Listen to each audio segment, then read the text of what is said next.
everyone to the Summit Series, and Happy New Year. I think we can still say that. It's still January after all. Thanks for being here. I am Pamela Steer, Chief Financial and Corporate Strategy Officer at Payments Canada, and I will be your host for today's webinar, Payments Modernization in Canada. As always, we'll start off with a roundtable discussion, but we will absolutely save time at the end to answer audience questions because there are always good ones out there. So please use the Q&A box on your screen and we'll try and answer as many as we can.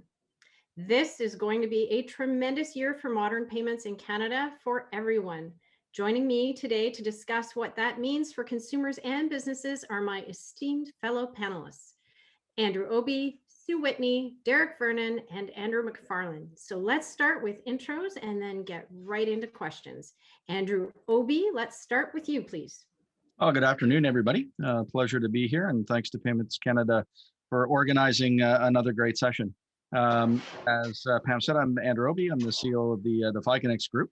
Ficanex is a group of companies owned by and operating to the benefit of Tier 2 financial institutions across Canada. And that includes both banks and credit unions. We operate sort of a traditional payments infrastructure, enabling a shared national ATM network, full function and surcharge free. And we also work bringing solutions to those Tier 2 financial institutions in a way that we help empower those financial services providers to accelerate their innovation through collaboration and through scale. Terrific, thank you. And next, I'll pass it along to Sue Whitney, please.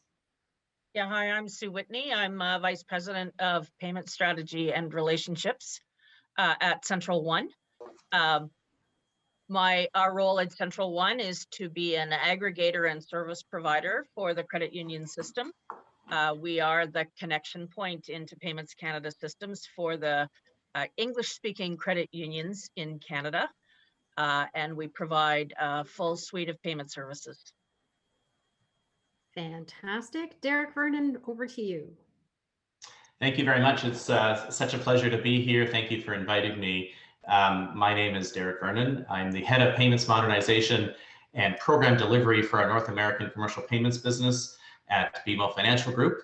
I've got 23 years with Bank of Montreal. Most of that time has been spent in the B2B payments space in a variety of roles from sales and product management and delivery, and really look forward to today. Thank you. Thank you. And last but not least, our own Andrew McFarlane. Please go ahead, Andrew. Number 2. Andrew 2. Thanks, Pamela. Delighted to be here. My name is Andrew McFarlane. I am the Executive Director for Modernization for Payments Canada. Payments Canada, for those that don't know, Payments Canada runs the core payment systems and also the legal framework that underpin all of the payments of financial institutions and their customers for the country. Payments Canada is a public purpose, not-for-profit organisation, and we're fully funded by the financial institutions that participate in our systems. Pamela, great to be here. Well, thank you once again, and welcome to all of you. We know that this year, as we said at the top, this is going to be a big year for payments modernization in Canada with the launch of the new high-value system Links, the foundational groundwork for real-time rail, the new renewed government interest in open banking, and more. So with all of these great initiatives, can you tell us what payments modernization in Canada in 2021 means to your organization? Andrew Obee, let's start with you and your thoughts.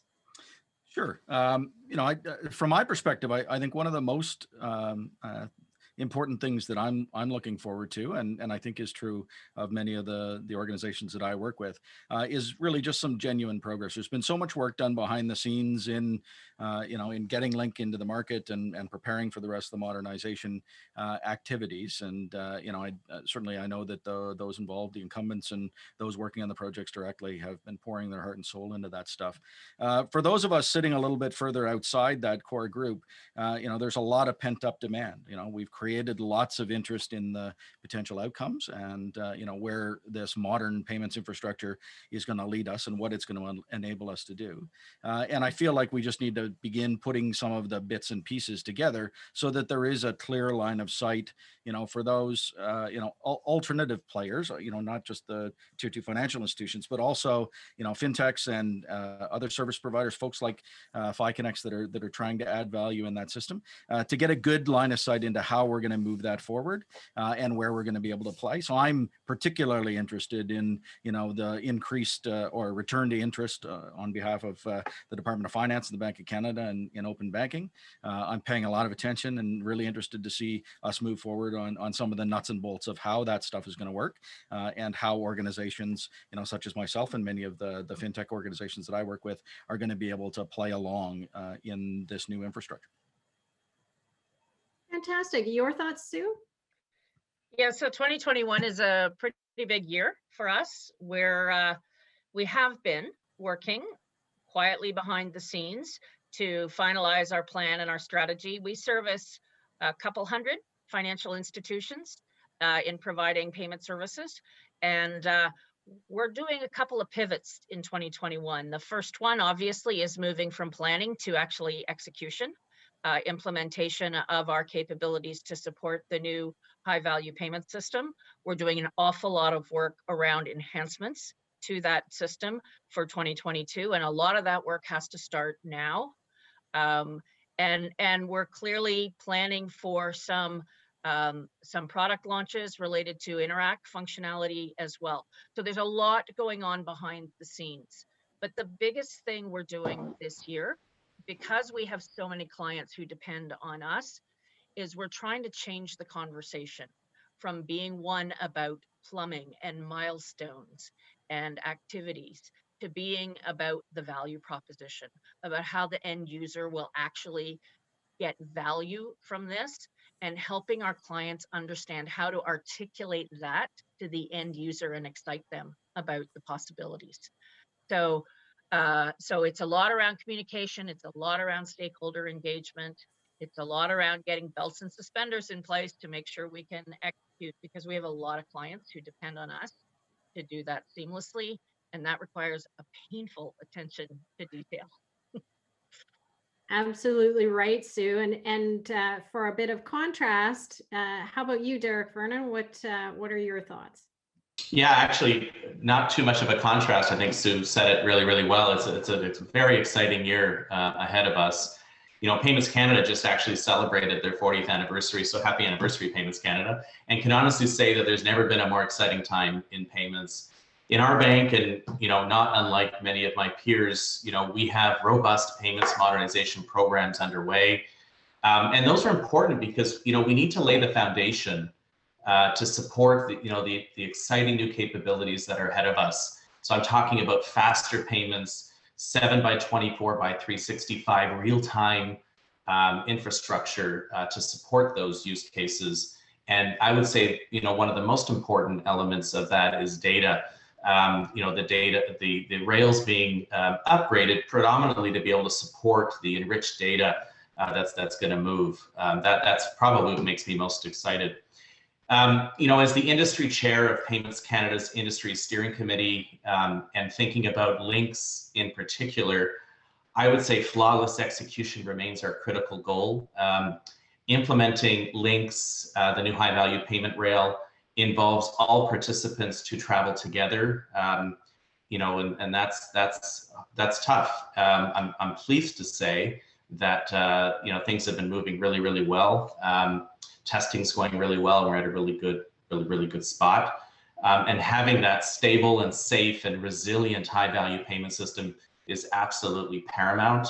And there's great collaborative discussions taking place to ensure a smooth implementation with the appropriate tested contingency mechanisms in place. So I'm pleased where we sit today, looking at links just 7 months away. As I think about RTR, it's at an earlier stage than links. Very productive conversations taking place across the industry, Payments Canada and its vendors to finalize the scope and to agree on the most desirable implementation approach that meets everybody's needs. I do agree we need to accelerate where it makes sense. Continued stakeholder engagement is absolutely essential. And this extends to the broader ecosystem, including fintech and big tech and ERP providers to our corporate clients. We need to keep communicating, as Sue mentioned, so we can all enjoy the benefits of these new systems. Well said. Thank you so much. And as the leader inside Payments Canada of the modernization efforts, Andrew McFarlane, your views and what your thoughts are coming from the inside and working with all of these wonderful individuals and their organizations to keep things on track. Thanks, Pamela. Yeah, I mean, some really good comments made by my fellow panelists, and I'll echo a couple of those. You know, for us, for 2021, it's really about living up to our commitments. You know, we set out on an ambitious vision and journey a number of years ago, and all that was based on meeting unmet needs for Canadian consumers and businesses. And when Andrew Obee talks about the pent-up demand, I think, again, it's music to our ears. When Sue talks about the value prop for their customers, you know, that's the vision that we set out. That's why we set out on a modernized journey, to make sure that we've got the infrastructure right, so that the financial institutions, the fintechs, the paytechs, et cetera, can build on top of that infrastructure layer and add value to their customer base. So we're really excited that 2021 really is I suppose, the start of a fruition of that, of the delivery of the vision. We have a long time to go. We need to get links right this year. To Derek's point, we've got a lot of testing, a lot of proving we've got to do, but we're in great shape as we move into this. We've got some work to do on the contingency solutions, and we're working actively on that to make sure that we've got the right resilience and the right level of robustness on day one. And that's work in progress at this point in time. But, you know, we're very excited about that. And then RTR, as Derek said, it's really about setting us up for success for 22. It's how do we make sure that we make the right decisions this year? How do we make sure we get the deployment approach de-risked? And how do we do the work to integrate with our vendors to make sure that we've got a robust solution as we move into 22. So Pamela, for us, for Payments Canada Mod, it's all about delivery within this year and next, and we're very excited. There certainly is a lot going on. Thank you all for that. And I'm hearing a lot of work, but a lot of positive and opportunity for this year, and certainly no end of engagement, both between industry and Payments Canada. Building on your comments, how do you get the ecosystem to understand and embrace modernization? And Sue, we'll start with you for this question. Lucky you on the hot seat. This is an enormous challenge to convert. Most people don't actually know how payments work and how much is involved in it. And we use acronyms like nowhere else. And so when we sit down and think about driving our ecosystem forward together,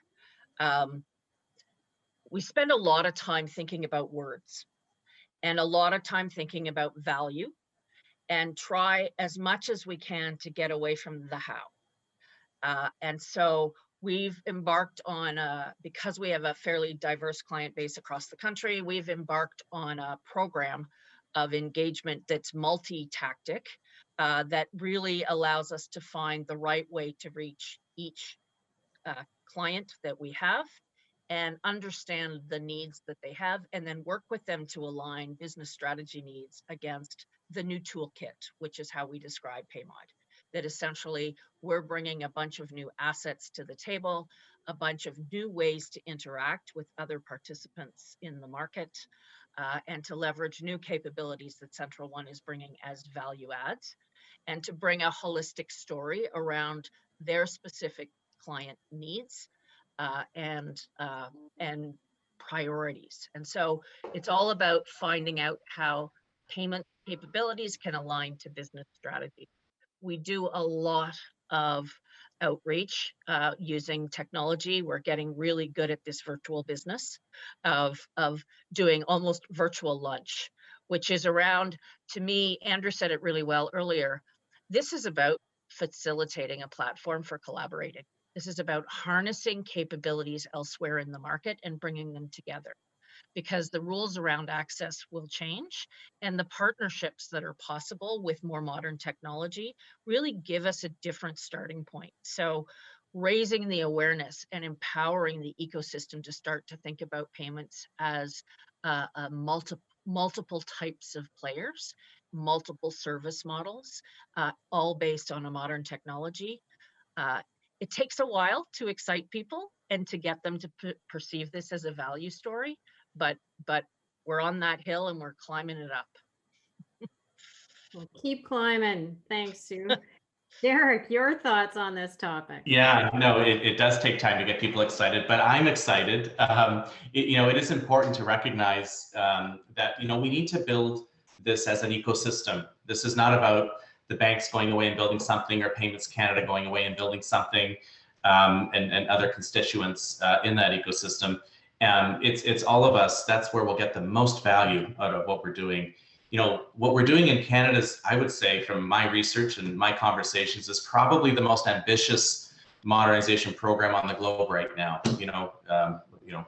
Multiple entities all upgrading and implementing technology. But this is beyond a technology change, and I think that's a really important thing for everyone to kind of step back. Yes, of course, we need to build out the technology changes to support the new capabilities and connect to the rails and do the testing and make sure it all works. That's table stakes. But and also replacing and updating legacy technology. That's a big piece of this as well. But we have to think beyond the technology, and I like the way Sue framed it earlier. And we need to tell the story a little bit different than just putting in the plumbing. It's what are the benefits that can be derived, regardless of who you are and where you sit in that ecosystem. So, as a bank, we have to, of course, step back and think about the changing risk models and how's that going to, have downstream impacts to, collateral requirements and liquidity management and all that stuff. We have to solve for that. We have to make sure we're ready for that. But in order to get the highest benefit out of what we're working on, we need to ensure all the stakeholders are continually educated on the benefits. We need to put it in language that they understand, and we need to think end to end. So, for example, financial institutions, I holistically believe we have a great opportunity to engage with clients, and we're doing that, and to discuss what's possible. There's many opportunities with what we're doing to improve working capital. We'll talk maybe in a little while about the advantages of the enhanced data that's going to move along with these new rails moving to the global ISO 20022 standard.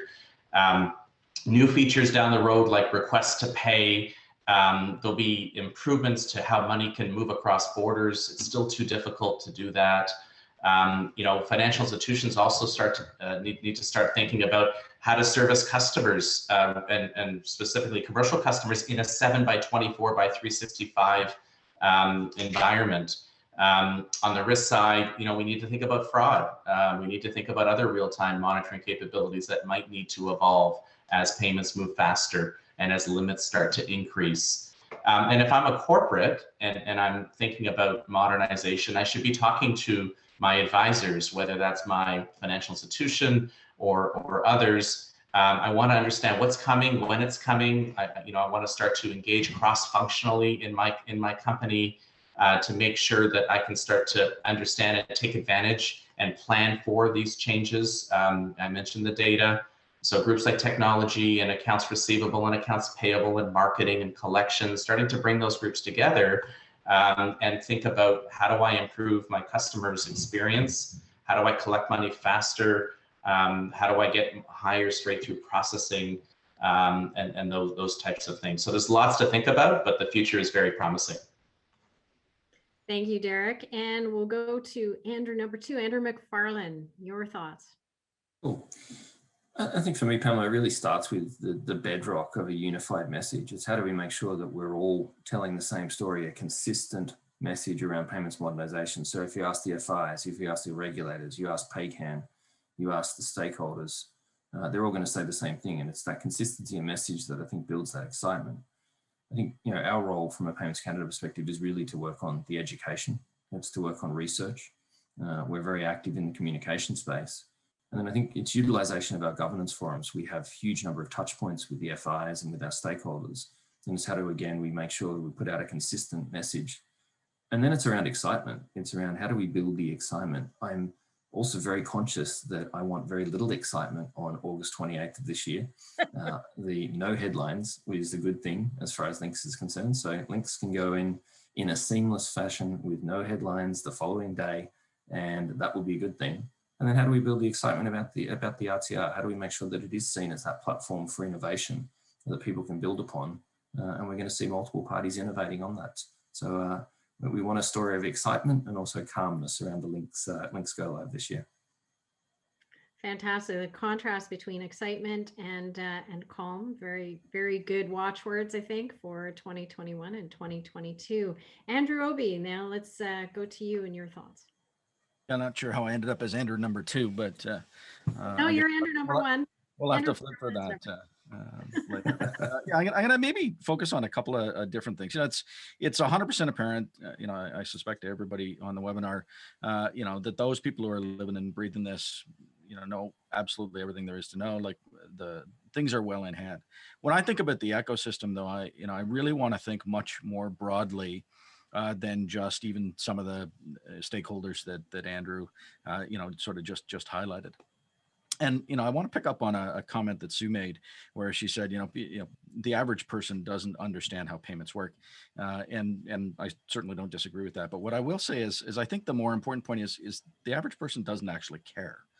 Right. And so you know, in order for this to really generate excitement across the ecosystem, there has to be a clean line of sight into, you know, consumers, Canadians being able to do things that they can't do today, or do things that they do today in an arduous and difficult way that's maybe perhaps too complicated in, you know, more seamless and more interesting and more innovative ways. And you know, with all due respect to my colleagues on the panel, I don't believe that that's primarily going to come from those people who are currently involved in the majority of the infrastructure.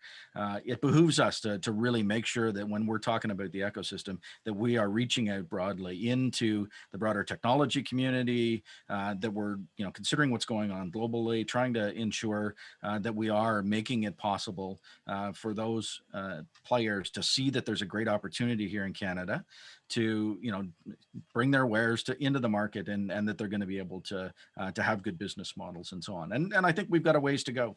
I think as you move further and further away from those focused on getting links up and running and deploying the RTR and, you know, deciding what the framework, the RPOF framework is going to look like and those sorts of things, there's a risk that we lose, you know, the hearts and minds of those genuine innovators in the marketplace. And there's some good work, I think, being done in that regard. Groups that have formed, like you know, Paytex of Canada, you know, it's an excellent start. I certainly enjoy my participation in it. And I can see that there's some good momentum building there, but the membership in a group like that is still way too small. I'll, you know, commend both Payments Canada as well as Bank of Canada and Department of Finance. They've worked really, really hard to have some good engagement with groups like that. And so I see lots of really positive indications there, but we can't stop short of that.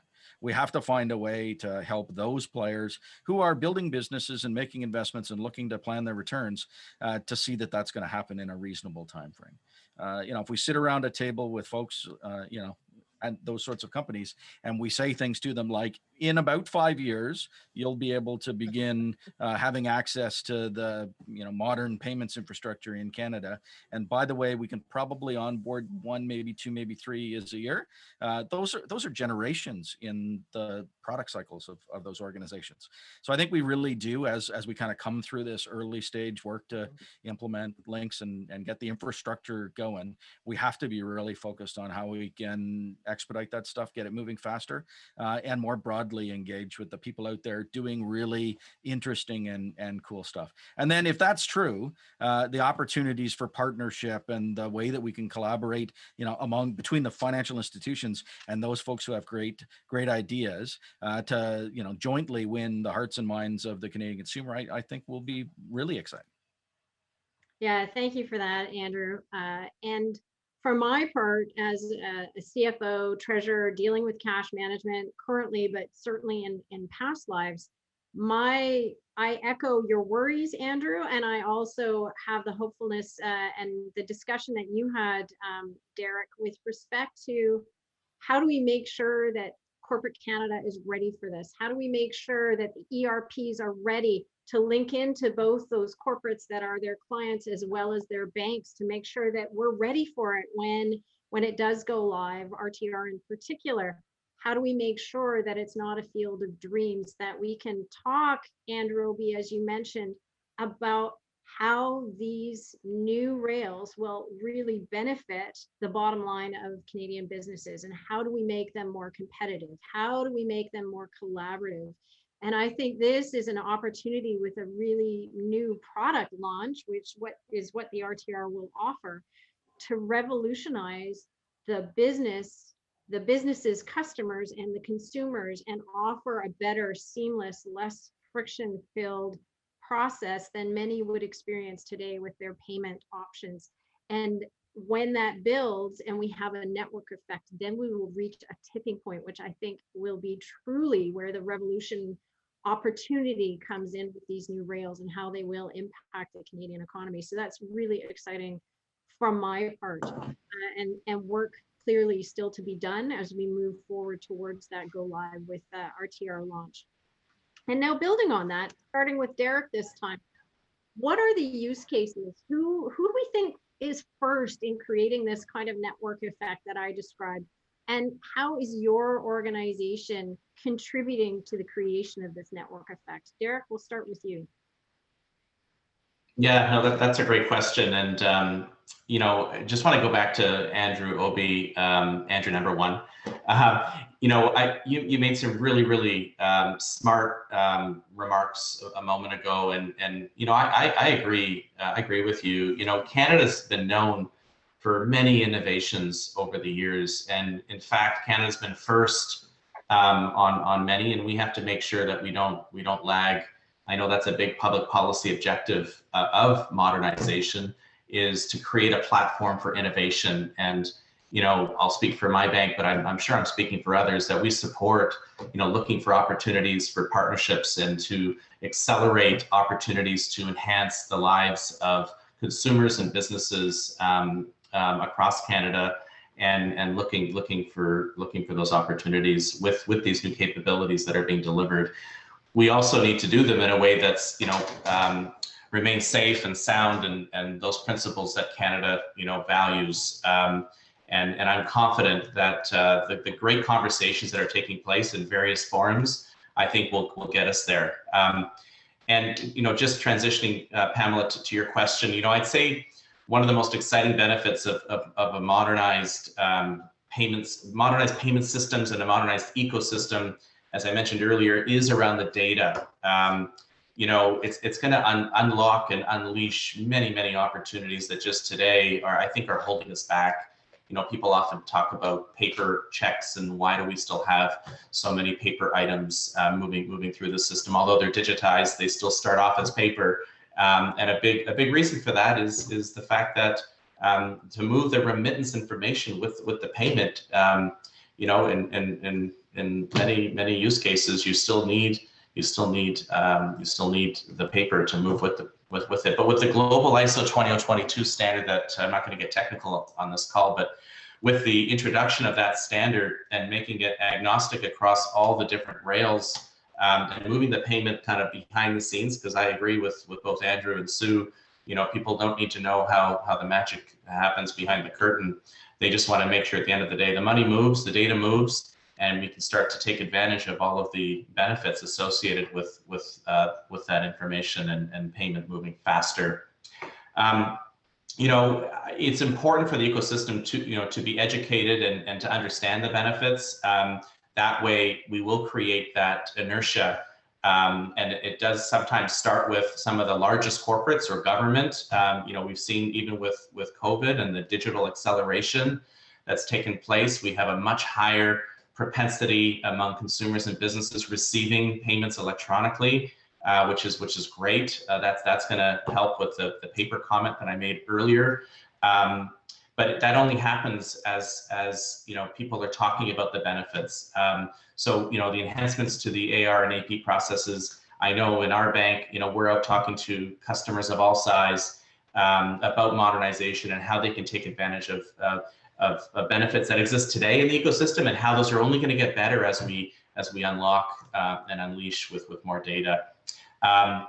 Increasing straight through processing, I think, is such an important element. You know, there's too many things that get touched, you know, by people today, as you think end to end in the process. And I think with the ability of leveraging the data and the machine learning and the robotics and the artificial intelligent capabilities, that some great fintechs out there that, that have these products that are partnering with others to create better experiences, both for institutions like ours, but ultimately in favor of a client. I think we have to continue to promote those and showcase those use cases, so we can get others thinking about new and exciting opportunities.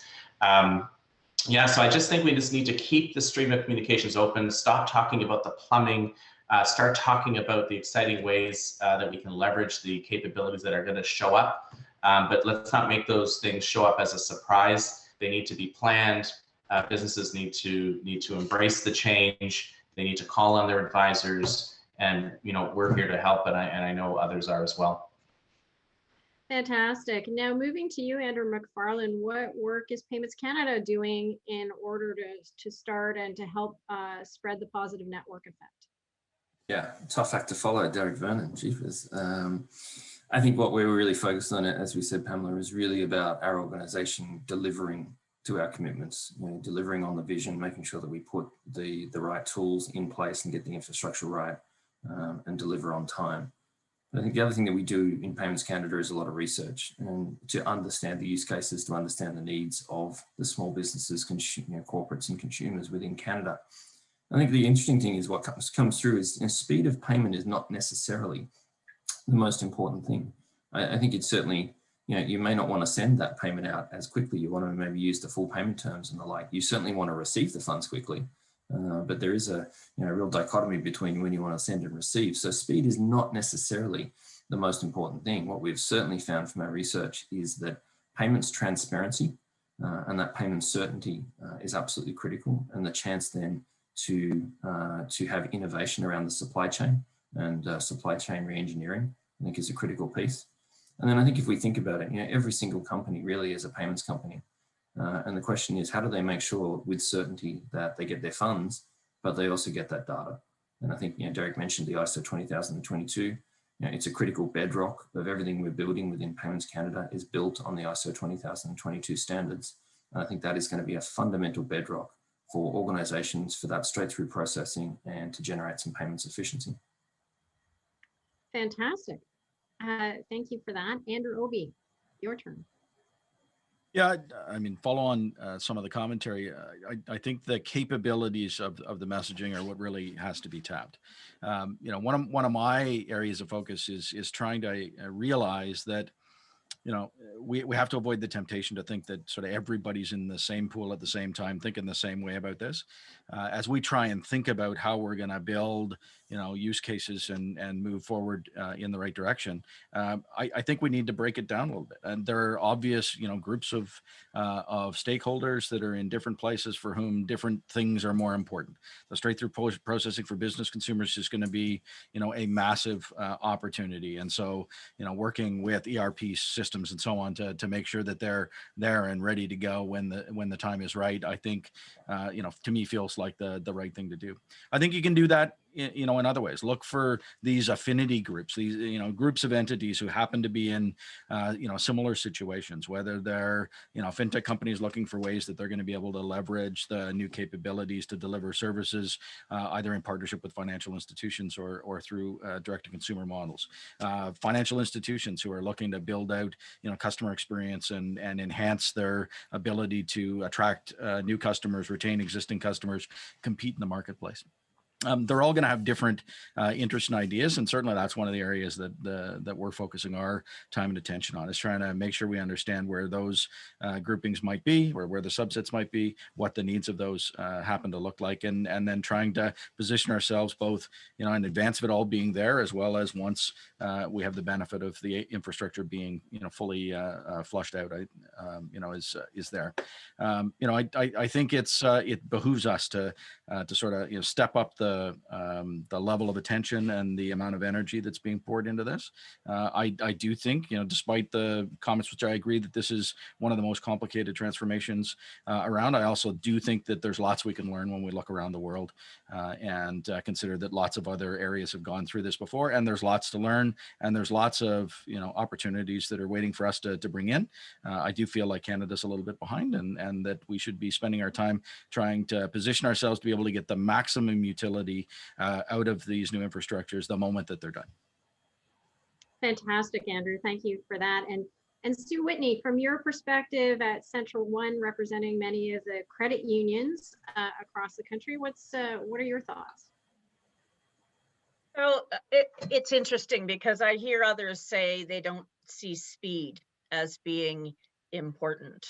And when I reflect on the critical role that credit unions play in the consumer and small business space in particular, there is a lot of need for speed. A lot of people who bank with a credit union also bank with other financial institutions, and the clunkiness in the ability to move funds between financial institutions because of our legacy architecture gets in the way of daily life. And being able to move money back and forth to entitle the customer to choose how they want to bank and where they want to bank, and to have that choice, speed really matters. Speed really matters to small businesses who are actively managing their cash flow. And I agree, I don't want to have to pay fast, but I sure want to be paid. And especially if I'm a small business, those things matter. The other thing I'd want to reflect on is for smaller financial institutions, thinking through and managing the complexity of the legacy processes that we have. We're very siloed. If you want to do payroll, or support a customer who wants to do payroll, you're forced down one path. If you want to have credit card payments, you're forced down another path. They're all embedded, clunky processes. What payments modernization is going to allow us to do is simplify the life of how payments are made and optimize the routing of the payment, because we won't be on these individual train tracks anymore. We're going to allow the train tracks to converge using the common message. So to me, smaller financial institutions should be getting a real leg up in being efficient and driving value for their customers without having to spend all the time thinking about the engineering of a payment. And that's a huge game changer for us as in the credit union space. A third area, of course, I want to just reinforce what Derek has said. Data is the new oil, everybody is saying. The reality is Google has taught us an awful lot about the value of data and the ability to monetize that, or to use that to understand exactly what the behaviors are. Payments data is probably the richest data there is to understand what customer needs are. And so a community-focused credit union that really wants to tap into that customer has a whole new toolkit to help them do that and reinforce the value that that local walk into the branch, have a conversation and know the person's first name, lend to them, and now help them with their payments, understand their unmet needs, and deliver a broader circle of services to that customer. That's really powerful. And so when I think about where credit unions can go with that power of data, it's huge. And when I think specifically, if you look year after year at surveys about what small businesses need from their financial institution, every single survey points to the success of credit unions in delivering that value in the community for that small business. So I think about PayMod a lot as stitching together an enhanced value proposition, leveraging data, leveraging speed, and leveraging new collaboration models to help our small businesses really grow and come out of this COVID nightmare with new tools and new capabilities that they've never had before, and hopefully set us on that recovery path faster and getting people working. Absolutely well said, Sue. I couldn't agree more. The importance of all of our financial ecosystem and all of the financial institutions involved in PayMod in helping their customers have a richer experience. And therefore, you're going to have a stickier customer relationship, which for these financial institutions is what it's all about. Serving your customers so they can serve their customers and get to market faster, get the working capital moving, reducing friction, making things seamless. That's what it's all about. So thank you all for your comments there. Now, for consumers and businesses to understand and embrace the modern payments, and not just the big ones, but all payments, all payments, of course it's payments, but all businesses. My final question that we've sort of discussed in advance for today is, how will payments modernization impact not just the big guys? So we know that they're likely to adopt first, but how will it impact small businesses, new businesses, and new Canadians? I think you gave us a flavor of that, Sue, in your remarks just now, but I'd like to have a bit more, and let's expand on this theme and idea. And Andrew McFarlane, Andrew number 2, we will start with you. Cool. I think really, we've got to get the access right. Payments Canada has been very clear that we want to have certainly broader access to the payment systems, but also to make sure that's done in a safe, controlled and secure manner. And that's absolutely critical. So for us, it's that drive around RPOV to make sure that we can get new entrants into the payment system, which will undoubtedly benefit then the smaller businesses and other businesses within the ecosystem.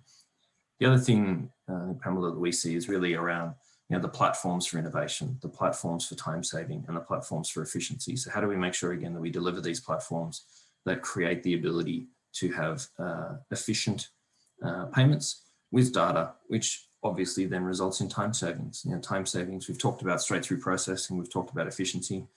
How do you therefore save small businesses times in terms of their reconciliation effort? And that's a critical aspect that we need to bring through. And then I think the unmet need that we haven't tackled yet, which again will undoubtedly benefit small businesses and corporates, is around cross-border. How do we make sure that we keep, let's get our domestic platforms right first, and let's get the systems implemented that we've said we're going to do. But then how do we quickly look at cross-border, and how do we make sure we can bring efficiencies into that space as well? So that's certainly where Payments Canada can help, and where we're very focused over this year and next. Fantastic. And now from an ecosystem perspective, Andrew, Obee, your thoughts? Yeah, I mean, when I think about the question from the dimension of the small business, I really see it as a level setter, right? Like it eliminates some of the inherent, incumbent benefit of large players in the market who have massive teams and massive investments in technology and maybe because of their tenure, they've made lots of investments in getting efficiencies and that kind of thing. So this makes that easier to do. So the smaller business, will be able to, at a lower cost, achieve many of the same things. I think, one of the huge opportunities is just to simply help them with cash flow, which is such a significant challenge for small business. To Sue's earlier comment about, speed isn't the thing for everyone, but it is a massive thing when it comes to accounts receivable for small business. And so, that's where I see one of the speed benefits being the greatest. For sure. And even for new businesses, I think it gives them the opportunity to get off more quickly in startup mode, where instead of investing a huge portion of their time focused on, how they're going to set up their accounting and operational procedures, those sorts of things, it'll be easier for them to focus on business development, product development, customer acquisition, and those sorts of things. So allowing them to be more focused on the more important pieces of starting a new business. For new Canadians and consumers, generally, new Canadians is actually something I worry about. I worry about new Canadians coming here and finding that, we don't have things that they have. I know I have friends and colleagues in Europe, and you have a conversation with them about, I want to move money into, somebody's bank account in another country. And for them, they don't think about that for 30 seconds. They just do that. They go into their Barclays mobile banking app and they send the money, and they get here and they go, what do you mean you can't do that? And yet we can't. And so there's a dimension of this of keeping up, and then there's the dimension that I think many people would immediately go to, which is, you know, just allowing them better access to financial services, in particular if they're new Canadians coming from areas that have led them to, you know, be underbanked or unbanked. You know, the technology and the capabilities of these platforms, I think, will enable a little easier access for them. And at the end of the day, I think the big consumer driver is there will be new things that emerge. When you think back, even, you know, 5 years ago, when you think about things like Interac email money transfer, there wasn't you know, a generally used thing, or, you know, the scheme debit offerings, and, you know, Apple Pay, Samsung Pay, Google Pay, those sorts of things that so many consumers now use as a regular course of business and convenience, and have come to quite love. We can't possibly even imagine the ones that will be there in 5 years, all of which will have a beneficial impact on the lives of everyday Canadians. Oh, well said. Thank you. Sue Whitney, building on your previous comments. Yeah. So let me start with the new Canadians, because I think Andrew's got it exactly right.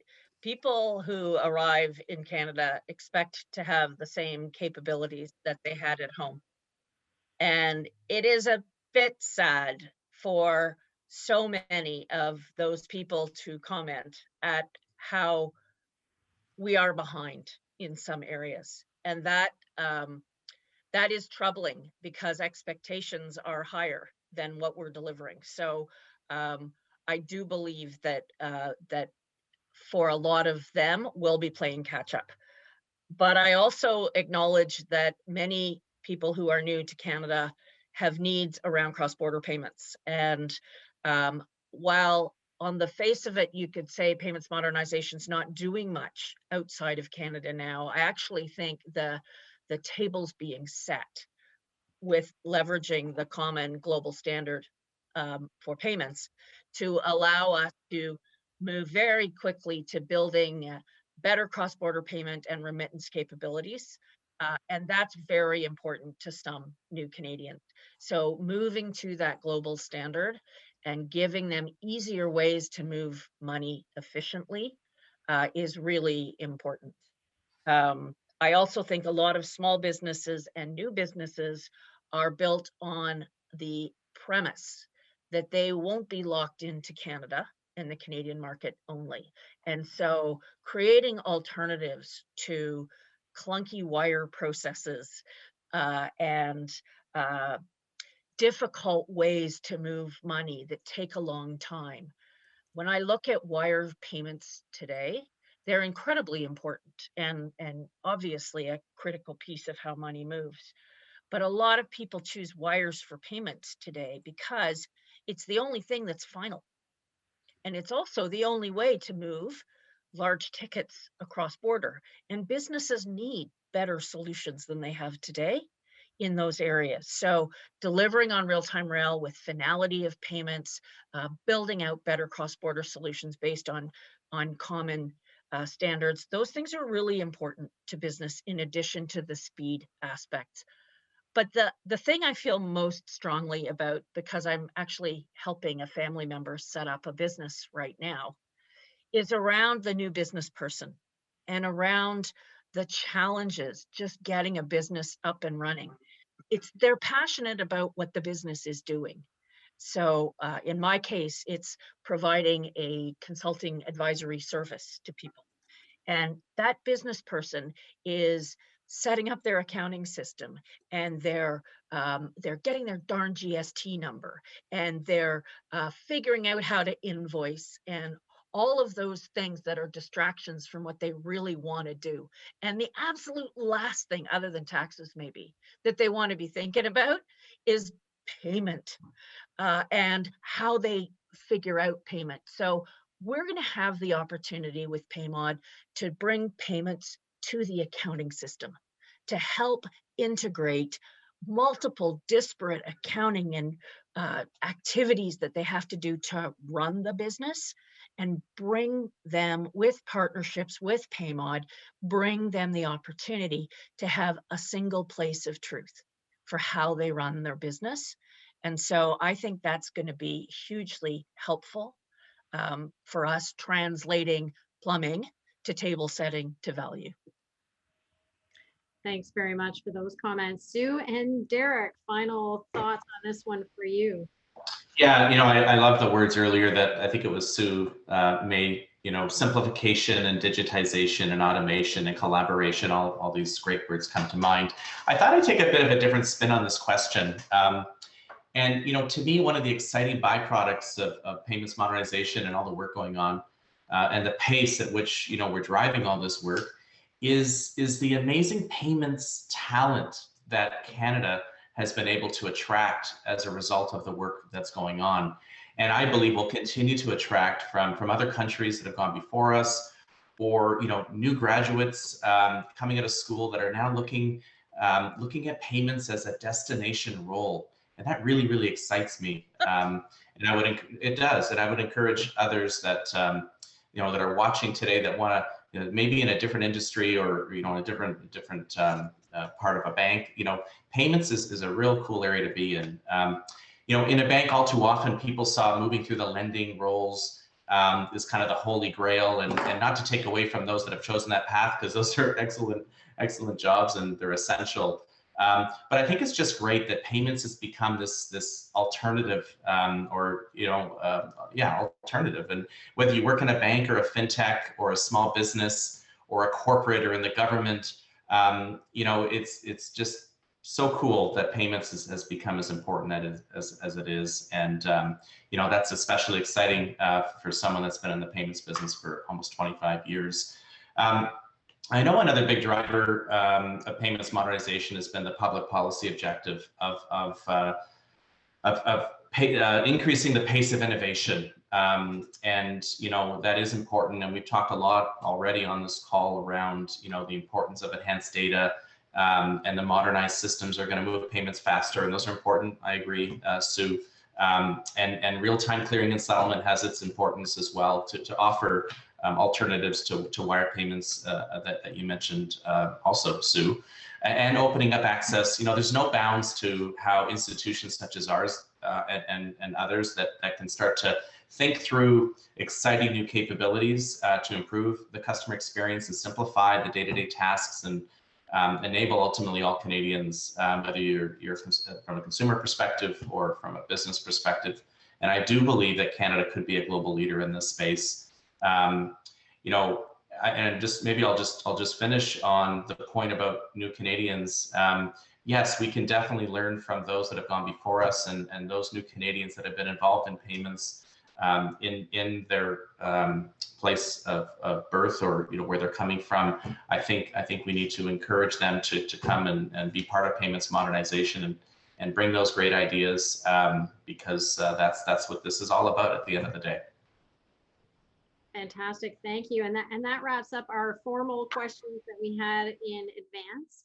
And now, as always, we've had some terrific questions submitted from the audience. So let's get right to that. We have a lot to answer, so we're going to do what we can to get everything in the time that is remaining. First question, is there any updated information on the final features and launch timeline for links? And I'm going to put this over to our head of modernization, Andrew McFarlane.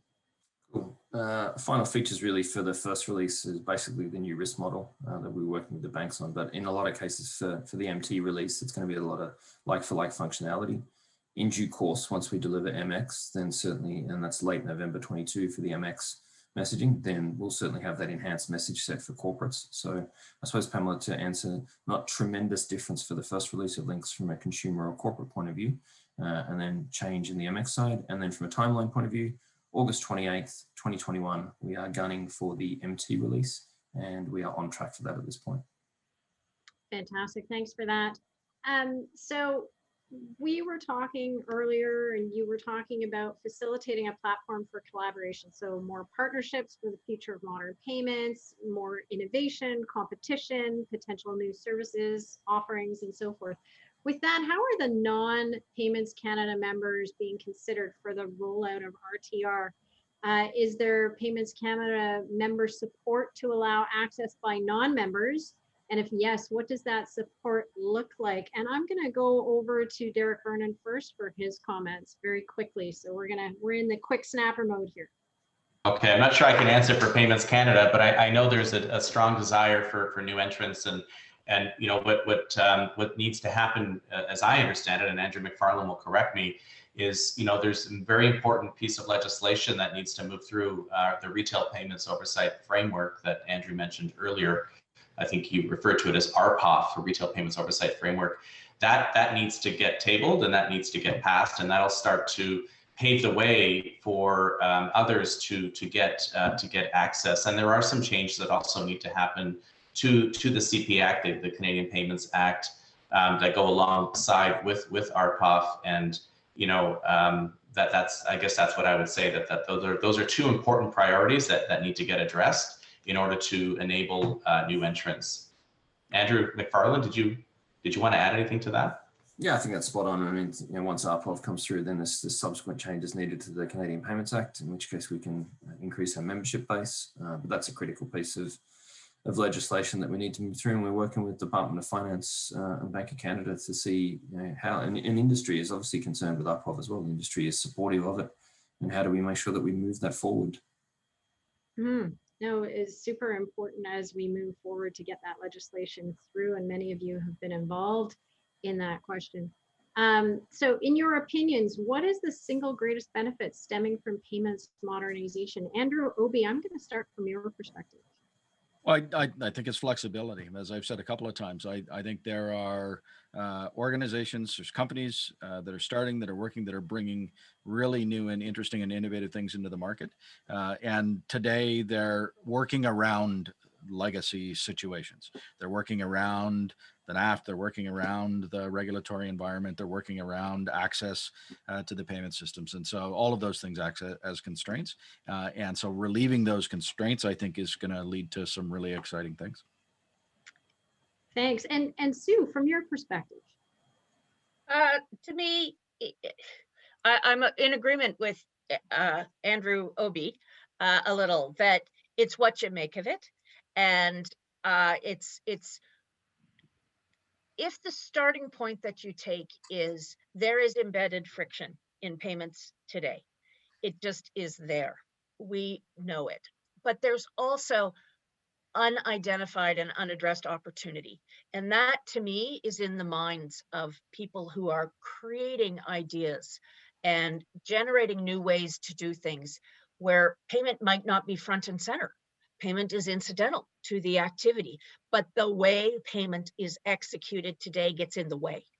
And so I love the word flexibility. I love the word choice. The challenge with that is it's intangible. Is we're saying, well, the world's your oyster, go and take advantage of it. And I think there are a few things that can help guide us into where the greatest opportunities are. The first one is obviously the data itself, that a payment traveling with the story about the payment means it's going to get way easier to get paid. That information traveling with the payment, that's gold. I also think the opening up of the partnership models, making it easier for regulated entities to work with unregulated entities or partially regulated entities to create new solutions. We need a few nudges in that direction. And I think payments modernization is doing just that. So choices plus different business models being stimulated, to me, those are the two big benefits. Fantastic. Thank you, Sue. And last word, Derek Vernon, what is the single benefit stemming from payment modernization? No pressure. Yeah, no pressure here. So, I think I've been a bit of a broken record on this already, but I do think data is the most important benefit that we're going to see from payments modernization. It cuts across, it's kind of a horizontal because it touches all the different initiatives that are going on, the plumbing that we talked about earlier, which we're going to put to the side. I think maintaining safety and soundness is another important tenet that we can't lose sight of.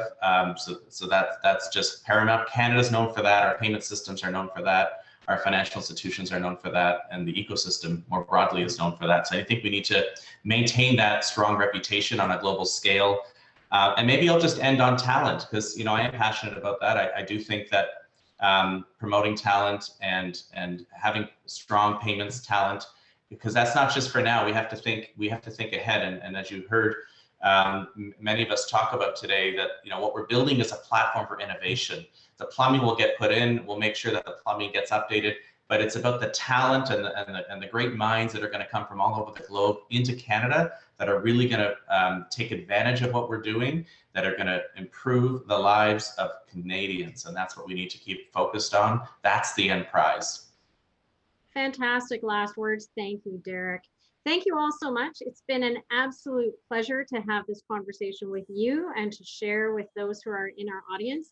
What a great way to start the year and our first webinar of the Summit Series, and my last webinar of the Summit Series. So with that, I'm delighted to share that I'm passing along my hosting duties to my esteemed colleague, Robin King from the Industry Relations team. Robin's career has centered around payments, starting in her original home of South Africa and now focusing on modernization in Canada.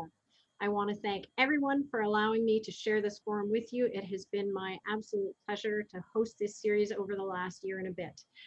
Our next Summit Series webinar will be held on February 18th, and the topic is the power of payments data, risk and reward. I know data is on everyone's mind, so I'm sure it's going to be a really interesting conversation. Thanks again, everyone, for your time and your interest. Stay safe, stay healthy, and be kind to one another. Take care. Signing off. Thank you.